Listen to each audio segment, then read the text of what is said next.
Arvikar take चॅनलमध्ये आपले स्वागत करीत आहे. आपण या व्हिडिओच्या माध्यमातून डॉक्टर बाबासाहेब आंबेडकर यांनी दिलेल्या पवित्र बौद्ध धम्माविषयी जे काही संस्कार आहेत ते संस्कार कशा पद्धतीने केले पाहिजे, काय केले पाहिजे याविषयी या व्हिडिओच्या माध्यमातून आपण माहिती करून घेऊया. मानव समाज हे संघटित आहेत. ज्याप्रमाणे मानव आणि समाज हे संघटित आहेत, त्याचप्रमाणे मनुष्य जीवन यांची सांगड फार प्राचीन काळापासून घालण्यात आलेली आहे. जीवन सुसंस्कृत होण्यासाठी सुसंस्काराची जरुरी असते. त्यामुळेच प्रत्येक देशामध्ये व प्रत्येक जातीत जन्मापासून ते मृत्यू होईपर्यंत काही संस्कार लावलेले असतात. विशेषतः जन्म झाल्यानंतर, विवाहानंतर आणि मृत्यू झाल्यानंतर मानवी जीवनामध्ये काही प्रमुख घटना संबंधित असणाऱ्या सर्व संस्काराचा परिचय आपण या व्हिडिओच्या माध्यमातून पाहणार आहोत. त्या प्रत्येक बौद्धजनांनी विधी संस्कार पार करून घेणे अत्यंत आवश्यक आहे, अत्यंत जरूर आहे. तर पहिला संस्कार आहे दीक्षाविधी. आपण ज्यावेळेस बौद्ध धर्माची दीक्षा घेतो आणि त्यावेळेस जो विधी करावा लागतो, त्या विधी कशा प्रकारे असावा तर थोडक्यात माहिती करून घेऊया. बौद्ध धर्माची दीक्षा व्यक्तिगत अथवा सामुदायिकरित्या विहारात किंवा सार्वजनिक स्थळी घेता येते. आपण एखाद्या सुंदर अशा बौद्ध विहारात जाऊन त्या ठिकाणी किंवा सार्वजनिक स्थळ असेल एखादे, त्या ठिकाणी शोभा करून त्या ठिकाणी त्या जागेला सुशोभित करून त्या ठिकाणी सुद्धा हा कार्यक्रम ठेवता येतो. दीक्षार्थी शुचिर्भूत होऊन दीक्षाभूमी ज्यांना दीक्षा देण्याची आहे त्यांना सर्व सूचना दिलेल्या असतात आणि ते शुभ्र वस्त्र परिधान करून त्या ठिकाणी जे ठरविलेले ठिकाण आहे, बुद्धविहार असेल किंवा सार्वजनिक स्थळ असेल, अशा ठिकाणी तिथे शुभ्र वस्त्रान परिधान करून तिथे त्या दीक्षार्थीला घेऊन जाण्यात येते. तिथे भिक्खू बुद्धनमन, त्रिशरण आणि पंचशील दीक्षार्थीकडून वधवून घेतात. नंतर बौद्धजनांच्या प्रतिज्ञा भिक्खूकडून बदविल्या जातात आणि शेवटी पूजापाठ होतो आणि भिक्खू समेत त्या म्हटल्या गेल्यानंतर हा विधी पूर्ण होतो. अशा प्रकारे दीक्षाविधीचा कार्यक्रम हा संपन्न होत असतो. त्यानंतर नंबर 2 आहे गर्भमंगल संस्कार. हा संस्कार गर्भधारणेस 3 महिने झाल्यानंतर आपल्या सवडीप्रमाणे करावयाचा असतो. यावेळी विद्वान बौद्ध भिक्खू गर्भाच्या कल्याणासाठी गर्भवती स्त्रीशरण आणि पंचशील ग्रहण करवितात व परित्राण पाठ ऐकवितात. गर्भवतीस राहण्याची, खाद्यपेयाविषयी व गर्भपोषणाविषयी उपयुक्त अशा सूचना उपदेश करतात. तसेच सद्भावना व सद्विचार ठेवण्यासंबंधी त्या स्त्रीला आदेश देतात. त्यानंतर बौद्ध भिक्खूंचा उपदेश व सेवा सत्कार झाल्यानंतर यजमान आपल्या इष्टमित्रासह भोजनदान देतात आणि मनोरंजनाच्या कार्यक्रमानंतर हा संस्कार पूर्ण होतो. हा झाला दुसरा संस्कार. आता तिसरा संस्कार आहे नामकरण. ज्यावेळेस बाळ जन्माला येते, प्रत्येक घरामध्ये बाळाचा जन्म होतो, त्यावेळेस हा संस्कार 5व्या किंवा 5व्या दिवशी किंवा 6व्या महिन्यानंतर हा करता येतो. प्रसूता स्नान करून नवीन शुभ्र वस्त्र परिधान करते आणि बालक कुटुंबासमवेत बौद्ध भिक्खूकडून त्रिशरण पंचशील परित्राण पाठ ऐकते. भिक्खू आचार्य यांच्या सत्कारानंतर इष्टमित्रांना भोजनदान देण्यात येते आणि मनोरंजक कार्यक्रमानंतर हा विधी पूर्ण होत असतो. हे झाले 3 विधी. आता 4था विधी आहे अन्नाशन, अन्नप्राशन. ज्यावेळेस बालक जन्मानंतर 5 महिन्याचे झाल्यानंतर हा संस्कार केला जातो. या संस्कारामध्ये विद्वान बौद्ध भिक्खू येतात. माता बालक नवीन वस्त्र परिधान करतात आणि आपल्या परिवारासह त्रिशरण पंचशील ग्रहण करतात. परित्राण पाठ ऐकतात. खिरीने बुद्धपूजा करतात. भिक्खूंना खीरदान देऊन त्यांचा खिरीचे दान दिले जाते. यावेळी भिक्खू एका वाटीत खीर घेऊन नमो तस्स भगवतो अर्हतो सम्मा संबुद्धस्स असे म्हणून बालकास हे खीर चाटवितात. त्यानंतर बालकास विहारात घेऊन धूपादीने बुद्धपूजा करतात. अशा प्रकारे हा 4था विधी संपन्न होतो. त्यानंतर आहे 5वा विधी. हा विधी केशकल्पन या नावाने ओळखला जातो. हा संस्कार अन्नाशनानंतर मुलाच्या 3 वर्षाच्या आत करतात. हा विधी घरात अथवा विहारात बौद्ध भिक्खू करून हा केला जातो. प्रथम भिक्खू शुद्ध वस्त्राने अथवा कात्रीने ह्या मुलाचे थोडे जावळ काढतात. त्यानंतर न्हावी येतो. तो बालकाचे मुंडन करतात आणि ते केस पिठाच्या उंड्यात ठेवून त्या उंड्यानेच बालकाची डोई पुसतात. नंतर तो उंडा मैदानात पुरतात अथवा नदीच्या प्रवाहात सोडून देतात. त्यानंतर बालकास स्नान घालून त्याला नवनवीन वस्त्र परिधान करतात आणि त्या बालकाला आईच्या मांडीवर ठेवून त्रिशरण पंचशील ग्रहण करतात आणि त्याला परित्राण पाठ ऐकायला सांगतात. भिक्खूचा सत्कार केल्यानंतर भोजन करून आनंद करतात.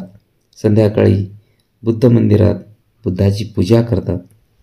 अशा प्रकारे हा केशकल्पनचा कार्यक्रम आपल्याला थोडक्यात जावळ काढण्याचा जो कार्यक्रम असतो ते नवीन बालकाचे जे प्रथम केस असतात तो काढल्या जातात. अशा प्रकारे हा विधी संपन्न होत असतो. त्यानंतर कर्णवेधन.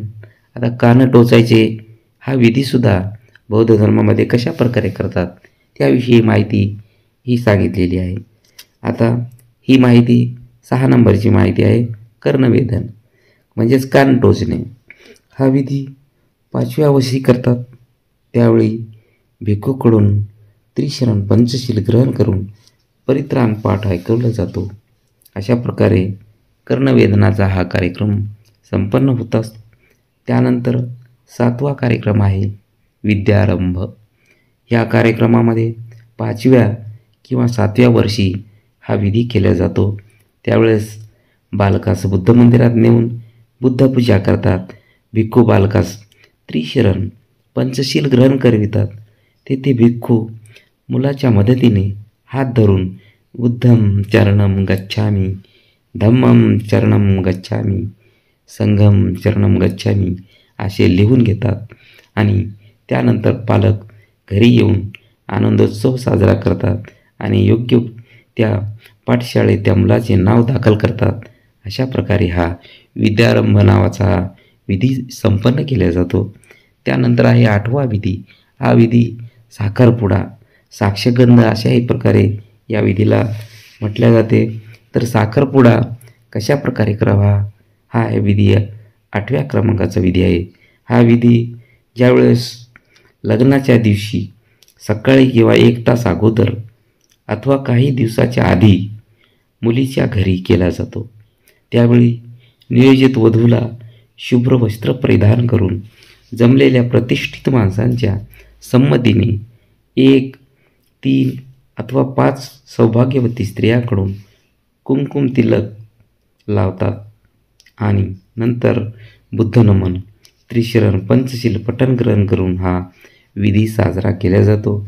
यावेळी वधू पक्षाकडून उपस्थित मंडळींना अल्पोपहार देण्यात येतो आणि अशा प्रकारे हा विधी संपन्न होतो. त्यानंतर 9वा विधी आहे महत्त्वाचा, तो आहे विवाह सोहळा. विवाह सोहळ्यामध्ये ह्या जीवनातील उच्च आणि पवित्र संस्कार आहे. यावेळी बौद्धाचार्य वधूवरास उभे करून त्रिशरण पंचशील प्रदान करतो आणि नंतर बौद्धाचार्य जयमंगल गाथा पठण करतात आणि गाथातील जयमंगलानी या शब्दाचा उच्चाराबरोबर पुष्पवृष्टी करायची असते. अथवा अशा प्रकारे गाथा पूर्ण होताच मंगलवाद्याच्या वादनात वधूवर एकमेकांच्या गळ्यात हार घालतात. नंतर बौद्धाचार्याकडून वधूवराकडून पती पत्नीची जी काही कर्तव्ये आहेत त्या कर्तव्याचे त्यांच्या सर्व आलेल्या पाहुण्या मंडळीसमोर हे त्यांच्या तोंडून वधवून घेतात. अशा प्रकारे ह्या पतीचे काही कर्तव्य त्यांनी सांगितलेले आहेत. त्याचं पहिलं कर्तव्य, आपण आपल्या पत्नीचा सन्मान केला पाहिजे. त्याच्यानंतर दुसरं आहे, आपण आपल्या पत्नीचा अपमान करू नये. नंबर 3, आपण व्यभिचार, मादक द्रव्याचे सेवन, जुगार वगैरे अनाचारापासून अलिप्त राहणे आणि आपल्या पत्नीच्या विश्वासात पात्र झाले पाहिजे. नंबर 5 आहे अलंकाराने बदणे. त्यानंतर अलंकार भूषणाने आपल्या पत्नीस प्रसन्न ठेवीन अशी ती प्रतिज्ञा असते. यानंतर पत्नीच्या जे काही 5 ही प्रतिज्ञा आहेत त्या अशा आहेत, आपण आपल्या घरातील सर्वांची चांगली व्यवस्था केली पाहिजे. नंतर 2, आपल्या परिवारास, परिजनास आणि नोकरचाकरास प्रसन्न व प्रिय ठेवले पाहिजे. नंबर 3 आहे, आपण व्यभिचार व अनाचार यापासून अलिप्त राहून आपल्या पतीच्या विश्वासास पात्र झाले पाहिजे. नंबर 4ची प्रतिज्ञा आहे, आपण आपल्या पतीच्या संपत्तीचे रक्षण केले पाहिजे. त्यानंतर 5वी प्रतिज्ञा आहे, आपण आपल्या घरकामात दक्ष राहिले पाहिजे, घरकामात आळस नाही करणार. अशा प्रकारची ही प्रतिज्ञा या वधूच्या तोंडून ही वधवून घेतल्या जाते आणि त्यानंतर वर हा वधूच्या बोटात अंगठी घालतो. त्यानंतर पुढील गाथेद्वारे पतिवरास आशीर्वाद दिले जाते. आता पुढील गाथा कोणती आहे ती आपण ही पाहूया. भवतु सब्ब मंगलम रक्षन्तु सब्ब देवता सब्ब बुद्धानुभावेन सदा सोत्थी भवन्तु ते सब्ब ब्रह्मानुभावेन सदा सोत्थी भवन्तु ते सब्ब संघानुभावेन सदा सोत्थी भवन्तु मे यो दुर्निमित्तं अवमंगलञ्च यो च मानापो सकुनस्सहो पापज्ञो दुस्सहिनित्याकिन्दं बुद्धानुभावेन विनाशमेन्तु धम्मानुभावेन विनाशमेन्तु संघानुभावेन विनाशमेन्तु आयुरोग्य संपत्ति सग संपत्ति मेवच्च अतो निब्बाण संपत्ति इमिनाते समीच्छतु सब रोग विनित्तमो सब संतान विच्छितो सब वीर मत्ति कोनंतु निब्बितो चतु भव अक्कटसो भूमट्ट सेवनागा मदिहिति दिक्का तेपि तुह्यन्य रखन्तु आरोग्येण सुखेञ्च जयन्तो बोधियामुले सख्यान नंदिडेवनो एवं स्तुयो जय होतु जय सुतु जय मंगलम सभ्य बुद्धा बलप्पा पच्चकाणयच बलम अर्हन्तान् तेजेन सदा सोति भवतु ते इच्छिता पच्चेतिन्तुञ्यं शिपु समेज्यतु सभ्ये पुरन्तु कंकप्पा संदो प्रणो यदा. विवाह संस्कारात घरात अथवा मंडपात हा विधी पार पडला जातो. आपल्या परिवारास व मित्रमंडळीस भोजनदान देऊन आनंदोत्सव साजरा करतात. अशा प्रकारे हा आनंदोत्सव साजरा करताना सभ्यतेचा भाग हा सभ्यतेचा भंग हा न कसा झाला नाही पाहिजे याविषयी विशेष काळजी घेतली जाते. नशापान, बीभत्स गीत, नाच इत्यादी प्रकार हा वर्ज्य आहेत. अशा प्रकारे हा विवाह सोहळा संपन्न होत असतो. त्यानंतर आहे मृतसंस्कार. मृतसंस्कार जे कोणी अगदी मरणाच्या दारात आहेत किंवा ज्यांना मृत्यू समीप आलेला आहे अशा वेळी बौद्ध भिक्खूंना बोलवतात आणि त्यांच्याकडून परित्राण पाठ ऐकून त्यांना प्रदान करतात आणि भिक्खूंना चिवरदान करीतात. परित्राण पाठ करताना मृत्यू आल्यास ते शुभ मानतात. मृत्यू झालेल्या व्यक्तीला त्या स्मशानात नेण्यापूर्वी स्नान घालून सुगंधित द्रव्ये अंगाला चोळतात आणि त्यावर शुभ्र कफन त्याला घालतात. नंतर भिक्खू त्रिशरणाचं पंचशील प्रदान करून त्यांना सुक्त उच्चारून शुभ्र वस्त्र दान करण्यास सांगतात. त्यास मृतक वस्त्र म्हणतात. हे वस्त्र स्मशानात नेण्यापूर्वी किंवा स्मशानात दिले जाते. नंतर मृत्यू पावलेल्या माणसाचा कोणी नातेवाईक हातात पाण्याने भरलेला तांब्या घेऊन त्यातील पाणी हळूहळू एका थाळीत किंवा पात्रात सोडतात. त्यावेळी भिक्खू हे सुत्त उच्चारण करून हा विधी पूर्ण केला जातो आणि त्यानंतर मृत व्यक्तीला हा स्मशानात घेऊन जाण्याची पूर्ण व्यवस्था केली जाते आणि त्या ठिकाणी जाऊन परत बुद्धवंदना ही त्रिशरण पंचशील घेतल्या जाते आणि त्यावेळेस हा विधी पूर्ण होतो. त्यावेळेस अग्निसंस्कार किंवा त्या मृत व्यक्तीचा शेवटचा कार्यक्रम त्या स्मशानभूमीत पार पाडला जातो. अशाच तर धर्मबांधवांनो, माझ्या प्रिय बौद्ध उपासक उपासिकांनो, आपण हा व्हिडिओची माहिती आपल्यास आवडली तर नक्कीच या चॅनलला सबस्क्राईब करा. असेच नवनवीन व्हिडिओ आणि माहिती बौद्ध धर्माविषयी माहिती आपल्यापर्यंत पोहोचत राहील. तर धन्यवाद. नमो बुद्धाय. जय भीम.